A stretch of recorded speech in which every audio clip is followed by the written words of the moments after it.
नेपालगञ्जमा आउने जाने हजारचोटि गरेर अहिलेसम्म बागेश्वरी मन्दिर नगएको म फर्स्ट टाइम बागेश्वरी मन्दिर गएँ र यो भिडियो बनाएँ। म मेरो दिदी र छोरीहरूसँग गएको थिएँ।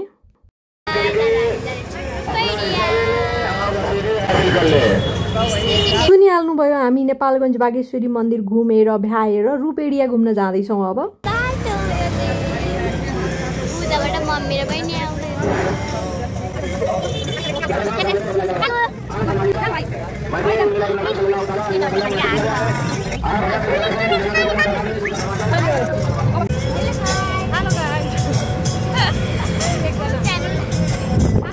सरो र पिचबाट आफू त कहिले पनि नहिँडेको, घरि यताको साइड हेरेँ घरि उताको साइड हेरेँ।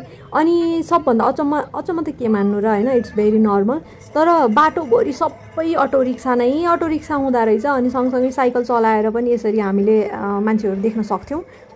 तराई एकदम प्योर तराईको भाइब्स आइरहेको थियो कि। मेरो फुपूको घर चाहिँ कोवलपुरमा थियो। फर्किँदाखेरि फुपूको घरमा पसौँला भनेको, फेरि म ड्युटी पनि भेट्न जानु थियो, त्यही भएर अनि पस्न भ्याएन। फुपू रिसाउनु भएको रहेछ है। आम सरी फुपू, म नेक्स्ट टाइम आउँछु क्या हजुरकोमा। गर्मीले औडा भएर कति बेला म मेरो कपुरकोट जान पाउँछु जस्तै भइरहेको थियो। आफू शीतल ठाउँमा बसेको यस्तो औडा गर्मी।